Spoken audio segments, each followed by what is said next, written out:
جب ہم ماں کے پیٹ میں تھے تو وہ غذا کھلائی جو ہم کو ہضم ہو سکتی تھی، ماں کے پیٹ سے باہر آئے تو وہ اس غذا کا انتظام کیا اللہ تعالیٰ نے جس کو ہم ہضم کر سکتے تھے، اور جب آگے کے لیے ہماری خوراک کی دوسری چیزیں بڑھی تو اللہ تبارک و تعالیٰ نے ہمارے منہ میں دانت عطا کر دیے جس سے ہم وہ اپنی خوراک کو کاٹ سکیں۔ ان چیزوں پر غور کر لو، اللہ کی نعمتوں پر غور کرو، اللہ تبارک و تعالیٰ نے تم کو کتنی نعمتیں عطا کی۔ وہ وحدہ لا شریک اپنی نعمتوں کے چھیننے پر بھی قادر ہے، وہ جب چاہے اپنی نعمت کو لے بھی سکتا ہے، اس سے زیادہ عطا کر بھی سکتا ہے۔ اللہ تبارک و تعالیٰ کی نعمتوں کا ہمیشہ شکر گزار بن کے رہو۔ اللہ تعالیٰ نے اس دنیا میں انسان کو ایک دوسرے سے وابستہ کیا ہے، ہر انسان کی ضرورت ہر دوسرے انسان سے جوڑ دی گئی ہے، ہر انسان کا ایک دوسرے سے کام پڑتا ہے، ضرورت پڑتی ہے۔ کبھی کبھی بادشاہ بھی ایک فقیر کا محتاج بنا دیتا ہے اللہ تعالیٰ۔ اللہ پاک نے مردوں میں بہت سارے ولی پیدا کیے، بہت سارے ولیوں کا ذکر مردوں میں سے آتا ہے، لیکن عورتیں ولایت کو بہت کم ملی، بہت کم عورتیں ایسی ہیں جن کو ولایت ملی ہے، جن کو ہم اولی عورت کہہ سکتے ہیں۔ ان میں چند کا ذکر کچھ کا قرآن میں اور کچھ عورتوں کا حدیثوں میں آیا ہے، باقی زیادہ نہیں۔ یہاں ابھی جو میں نے آیت پڑھی اس میں اللہ تعالیٰ نے 2 عورتوں کا ذکر کیا ہے، اور وہ ایسی عورتیں ہیں کہ جو ظالموں کے گھر میں تھیں، مشرکوں کے گھر میں تھی۔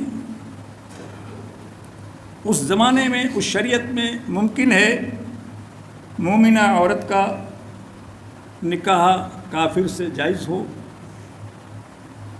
آج نہیں ہے۔ لا ينکح المشرک الا مشرکۃ، مشرک کے ساتھ مشرک کی شادی ہوگی، کافر کے ساتھ کافر کی ہوگی۔ مومن اور مشرک عورت یا مرد دونوں اکٹھے نہیں ہو سکتے۔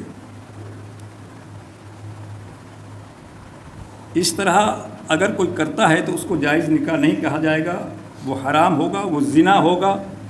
اولاد ہوگی تو وہ حرام کی ہوگی۔ مثال کے طور پر اگر لڑکی غیر مسلم ہے اور لڑکا مسلمان ہے، یا لڑکا غیر مسلم ہے، لڑکی مسلمان ہے، اور وہ دونوں اپنے مذہب پر قائم ہیں، تو وہ نکاح نہیں ہو سکتا، وہ پوری زندگی زنا ہی کرتے رہیں گے، اور اولاد جو ہوگی وہ حرام کی ہوگی۔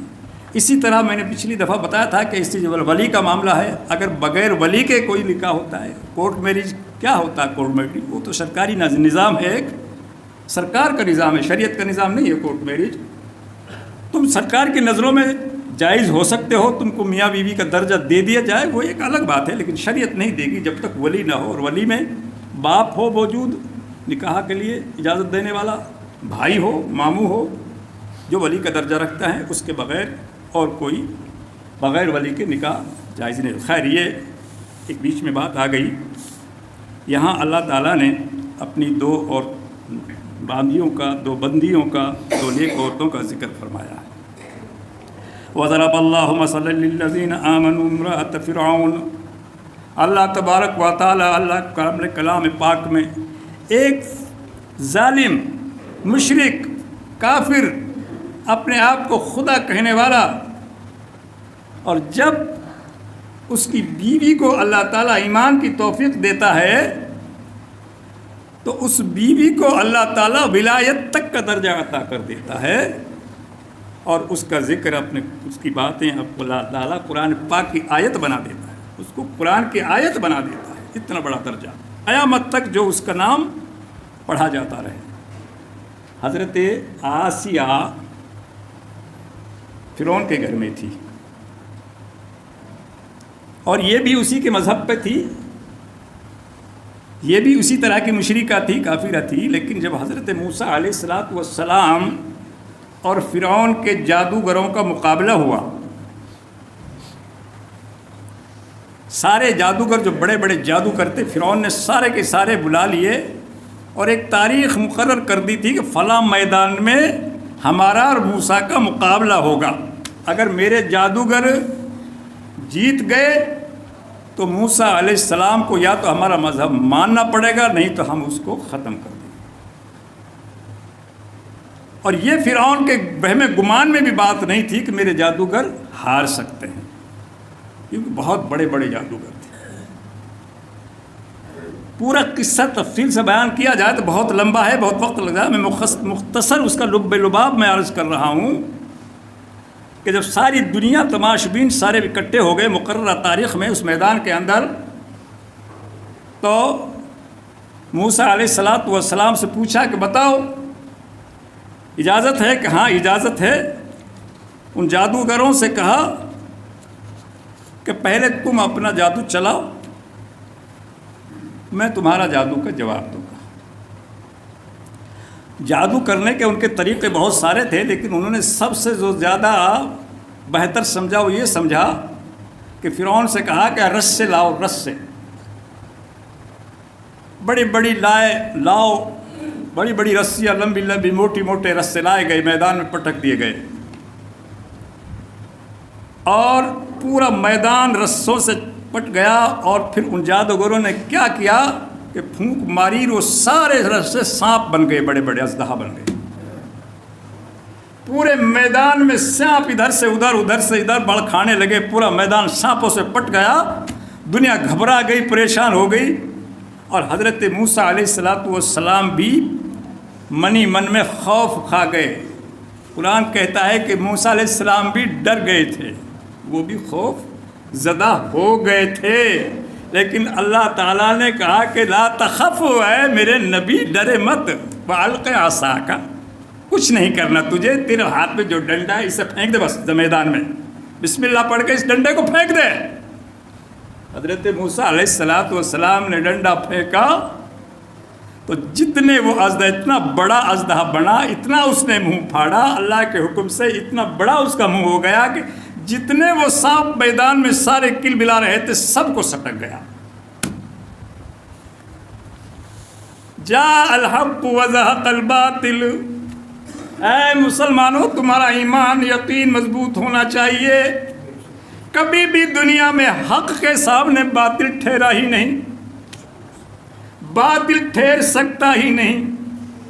جب اجالا آتا ہے تو اندھیرا کا پتہ چلتا نہیں، دیکھا ہی نہیں کسی نے کدھر سے نکل گیا۔